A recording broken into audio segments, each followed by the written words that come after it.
divine experience of Tirupati, the serenity of Ooty, or the excitement of Singapore. Catch the best of domestic and international tours with Southern Travel, turning holidays into memories. खूबसूरती वो है जो झलके, अहाना तराशी मेरी खूबसूरती.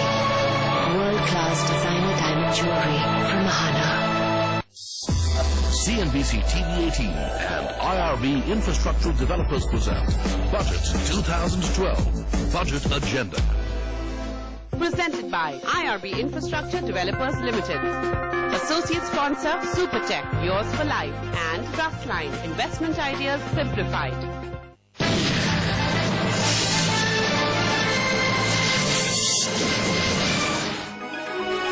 स्वागत है आपका एक बार फिर कच्चे तेल के उबाल पर हमारी इस खास चर्चा में। हमारे मेहमानों ने अभी तक ये बात सामने रखी है कि फिलहाल कच्चे तेल में जो तेजी है वो आगे बढ़ सकती है। $150 तक आपको ब्रेंट क्रूड जाता हुआ नजर आ सकता है, यानी यहां से करीबन $21 के आसपास की तेजी दिख सकती है। और ऐसी स्थिति में ये डर है कि शेयर बाजार वापस से अपनी पूरी बढ़त को गंवाकर वहीं पहुंच सकता है जहां दिसंबर के महीने में दिखाई दे रहा था, यानी अपने पिछले लोस की तरफ। फिलहाल अब हम ये जानने की कोशिश करेंगे कि किस तरह का समाधान, क्या सोल्यूशन यहां पे निकल सकता है और प्लान ऑफ एक्शन क्या होना चाहिए। मिस्टर नैनन, चूंकि आप करीब से पूरी दुनिया के इन इक्वेशंस पे नजर रखते हैं, हमारे लिए, इंडिया के लिए क्या सोल्यूशन है, क्या अप्रोच होना चाहिए कच्चे तेल की इस क्राइसिस को फेस करने का? हमारे लिए मेरे अंदाज से 2 पॉइंट्स है। एक तो हम क्लियरली यूएस और यूरोपियन कंट्रीज को कहना चाहिए कि देखिए भाई, ईरान हमारे लिए नजदीक है, हमारे नेबरिंग रीजन में आ गए। हमारे लिए इकोनॉमिकली एंड कॉस्ट के हिसाब से वहां से इंपोर्ट करना हमारे लिए सबसे कॉस्ट इफेक्टिव है, एक नंबर। दूसरी बात जो है, क्राइसिस को नजर में रखते हुए ऑल्टरनेट सोर्सेज भी डेवलप करना पॉलिटिकली प्रूडेंट होगा, क्योंकि देखिए रियलिटी जो हमारे सामने है कि क्राइसिस है, हम तो उसको विश नहीं कर सकते कि चलो क्राइसिस नहीं होना चाहिए, नहीं होना चाहिए तो ठीक है, लेकिन है आपके सामने तो ऑल्टरनेट सोर्सेज ऑफ क्रूड। इसके साथ ही साथ यूएस को आप कहना चाहिए कि देखिए आपका जो पॉलिटिकल इक्वेशन है ईरान के साथ आप एक साइड में रख लीजिए। हमारा जो इकोनॉमिक इशू है, हम तो डेवलपिंग कंट्री है, हमारे लिए क्रूड का अगर प्राइस चढ़ गया तो हमारे इकोनॉमी के ऊपर इतना असर हो सकता है कि आप लोगों के लिए तो बात ही अलग है, क्योंकि आप डेवलप्ड कंट्री, आप अब्जॉर्ब करना आपके पास ज्यादा ताकत है, हमारे पास नहीं है। तो प्लीज आपका इश्यू साइड में रख लीजिए, हम तो इंपोर्ट करेंगे वहां से। ओके, हम तो इंपोर्ट करेंगे। आई थिंक वही हमारा स्टैंड होना चाहिए कि, और हमारे पास चारा नहीं है। बिल्कुल, तो हमारे जो इंटरेस्ट है वो अमेरिका के साथ अलाइंड नहीं है, आप कह सकते हैं इस इश्यू पर। बिल्कुल।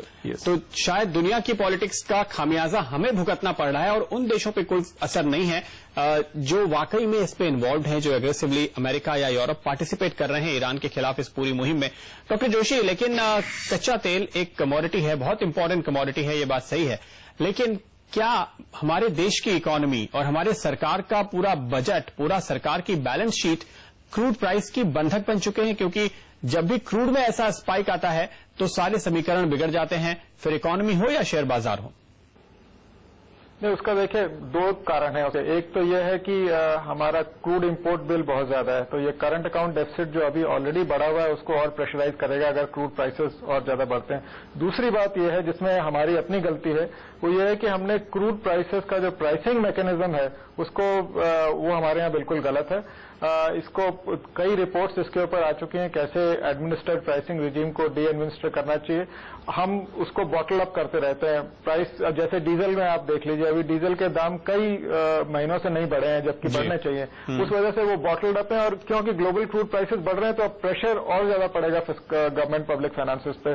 और क्योंकि इन्फ्लेशन एक कंफर्टेबल लेवल पे नहीं आया तो पास थ्रू करना भी मुश्किल हो जाता है। तो इसलिए अगर हम इसके एक क्लियर कट प्राइसिंग रिजीम लाएं इसमें पेट्रोलियम सेक्टर में, तो ये मुसीबत जो हमें बार बार सरप्राइज शॉक्स मिलते हैं वो 2 तरफ से मिलते हैं। एक तो ग्लोबल साइड से मिलते हैं, दूसरा हमारा कि सरकार कब इनको रिवाइज करेगी, कब नहीं करेगी। बिल्कुल, तो यानी सरकार अपनी लोकप्रियता बनाए रखने के चक्कर में, कभी इस राज्य के कभी उस राज्य के चुनाव जीतने के चक्कर में देश की इकोनॉमी को यहां पर दांव पे लगा रहे हैं। लेकिन इसका इम्पैक्ट आप क्या देखते हैं डॉक्टर जोशी? इन्फ्लेशन जो 6.5% पे आ गई है, 6% के नीचे जाने की बात हो रही थी आने वाले महीनों के लिए, वो अब कितनी ऊपर जा सकती है अगर थोड़े भी दाम बढ़े, यहां से और धीरे धीरे शायद कई बार दाम बढ़ाने पड़ेंगे अगर ये तेजी जारी रही तो, और फिर उसका इम्पैक्ट आरबीआई के जो रेट घटाने के फैसले का इंतजार है उस पर क्या होगा? देखिए, अगर क्रूड के दाम 120 से ऊपर बने रहते हैं तो ऑब्वियसली ये बात तय है कि सरकार को, क्योंकि फिस्कल डेफिसिट भी कम करना है, तो उन्हें पास ऑन तो करना ही पड़ेगा। डीजल के आप उम्मीद कर सकते हैं कि 4 से 5 रुपया अगले साल डीजल के दाम जरूर अवश्य ही बढ़ेंगे, नहीं तो फिस्कल डेफिसिट उनका सब्सिडी बिल कंट्रोल में नहीं आने वाला। तो ये बहुत जरूरी हो जाता है सरकार के लिए कि इसमें अब खासकर इस मौके में कि एक clear pricing regime petroleum sector में लेके आए। तो मुझे ये लगता है कि जो फिस्कल प्रेशर है इसका वो अभी आगे चलते हुए बना रहेगा और इन्फ्लेशन में भी इसका असर हमें थोड़ा दिखाई देगा। जितनी तेजी से इन्फ्लेशन नीचे आनी चाहिए उतनी तेजी से नहीं आएगी, खासकर कोर सेक्टर में, क्योंकि कोर सेक्टर की जो इन्फ्लेशन है वो क्रूड से ज्यादा क्लोजली लिंक्ड है और फूड से इतना ज्यादा लिंक नहीं है। तो आरबीआई को हम वैसे भी ज्यादा उम्मीद नहीं कर रहे हैं कि वो ज्यादा एग्रेसिवली रेट काटेगा, तो अब वो उसमें अगर क्रूड प्राइसेस एक और खतरा बन के आते हैं और खासकर वो सप्रेस रहते हैं तो आरबीआई और भी ज्यादा कॉशियस हो जाएगा। तो शर्मा जी, इस स्थिति में आप ट्रेडर्स और इन्वेस्टर्स को क्या एडवाइस करेंगे, क्योंकि रेट घटने की उम्मीद में तेजी में काफी सारे लोगों ने पार्टिसिपेट किया है?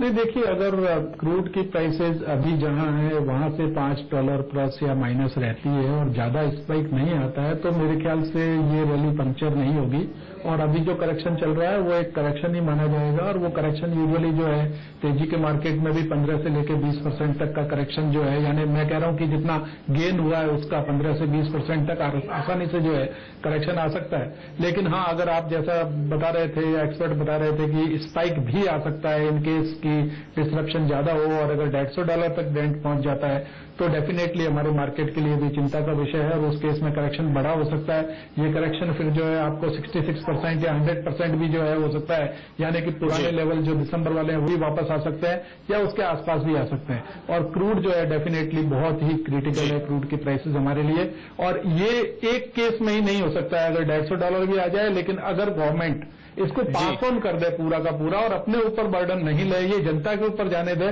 तो शायद जो है इसका इम्पैक्ट कम आएगा और मार्केट कम करेक्ट होगा। क्योंकि उस केस में जो है जनता के ऊपर बर्डन आएगी तो कंजप्शन कम होगा, थोड़ी डिमांड कम होगी और उसके चलते वापस जो है मैं समझता हूं कि इतना ज्यादा दबाव देखने को नहीं मिलेगा, क्योंकि अगर दाम बढ़ते हैं डीजल और पेट्रोल के तो लोग थोड़ा कम कंज्यूम करेंगे, थोड़ी बचत करेंगे। ये उम्मीद तो 3 तारीख का इंतजार है, चुनाव के बाद क्या सरकार कोई कठिन फैसला ले पाती है या नहीं। बहुत बहुत शुक्रिया आप सभी का हमारे लिए वक्त निकालने के लिए। हमारी इस खास पेशकश में फिलहाल इतना ही। नमस्कार।